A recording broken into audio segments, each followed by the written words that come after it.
नमस्कार। स्वागत है आपका द कौशल एकेडमी प्लेटफॉर्म पर। आशा करते हैं अच्छे होंगे, स्वस्थ मंगल होंगे। ठीक है। आज का हमारा टॉपिक दिया गया फॉरेन पॉलिसी यानी कि विदेश नीति के बारे में। हम समझेंगे विदेश नीति है क्या एक्चुअली। ठीक है। फॉरेन पॉलिसी, इसकी शुरुआत कब हुई, किसने शुरुआत की, इन मुद्दों के बारे में समझते हैं। चलते हैं टॉपिक स्टार्ट करते हुए। विदेश पॉलिसी दिया गया फॉरेन पॉलिसी ये 1947 में 19 अगस्त के बाद शुरुआत हुई थी पंडित जवाहरलाल नेहरू के द्वारा। पंडित जवाहरलाल नेहरू के द्वारा विदेश नीति की शुरुआत मानी जाती है। और आज के दौर में वर्तमान में कहा जाए तो हमारा देश फॉरेन पॉलिसी में जुड़ा हुआ है। ठीक है। और हमारे संबंध देशों के साथ बने हुए हैं। विदेश नीति यानी कि अपनी नीति अन्य देशों में लागू करना और अन्य देशों की नीति को अपन को अपनाना।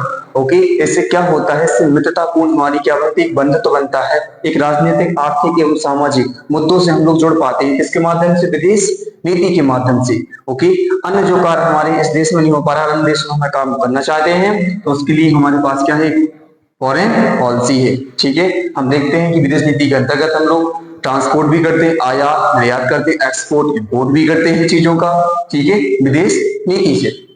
और ऐसे बहुत सारे पॉइंट दिए गए हमारे विदेश नीति संबंधित, जैसे कि कहा जाए कि भारत की परमाणु नीति हमारी 1974 में शुरुआत हुई थी इसकी। तो पहला परमाणु परीक्षण हमारा 1974 में पोखरण में हुआ था। और दूसरा हमारा 1998 में, ये भी कहाँ किया गया था, पोखरण में किया गया था।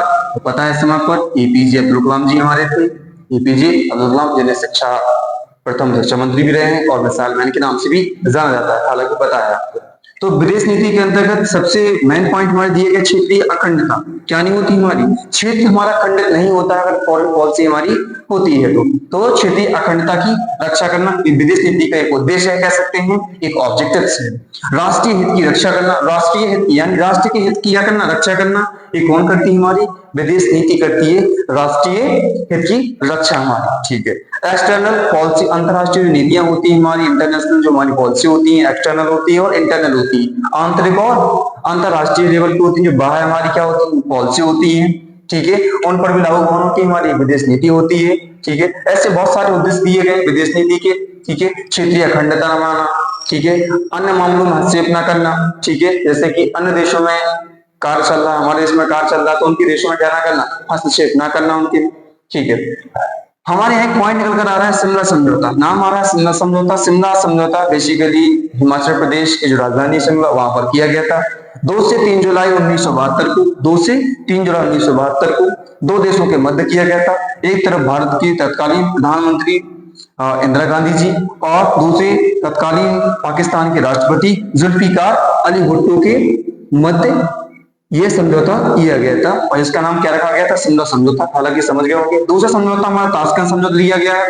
ताशकंद समझौता की शुरुआत 10 जनवरी 1966 को की गई थी। ठीक है। दो देशों के बीच में, एक देश भारत हमारा लगा हुआ है, एक हमारा पाकिस्तान देश लगा हुआ है। एक तरफ प्रधानमंत्री भारत के लाल बहादुर शास्त्री और दूसरे राष्ट्रपति अयूब खान पाकिस्तान से हमारे। ठीक है। एक समझौता और दिया गया हमारा, जिनका नाम पंछी समझौता। इसकी शुरुआत 1945 में 1954 में वैसे हस्ताक्षर हो चुके थे इसकी बात रखी गई थी 29 अप्रैल 1949 को। वैसे ये डेट और है, याद रखना।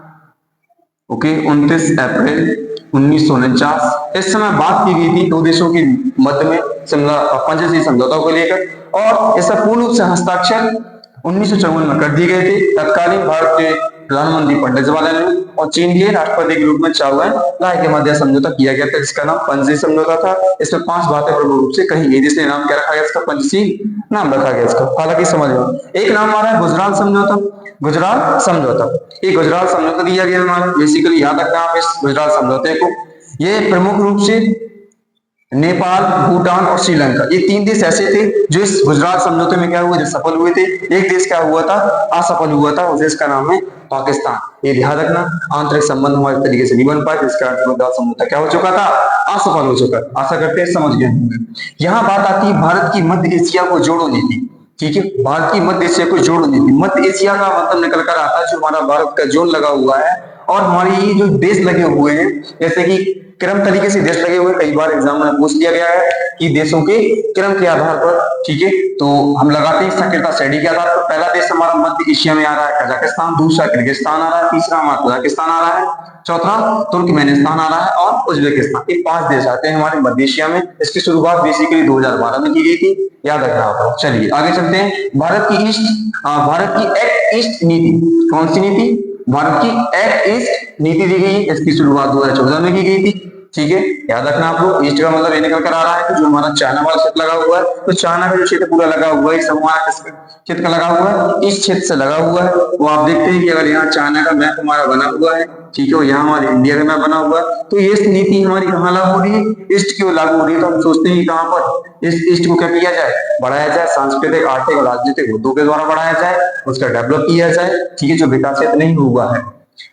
आशा करते हैं समझ लो। भारत की परमाणु नीति समझ चुके हैं अभी आप लोग, 1974 में इसकी शुरुआत की गई थी। तो ये हमारी फॉरेन पॉलिसी संबंधित बहुत सारे फैक्ट थे, कई बार क्वेश्चन पूछा गया है होगा वो, तो ध्यान रखना दोस्तों।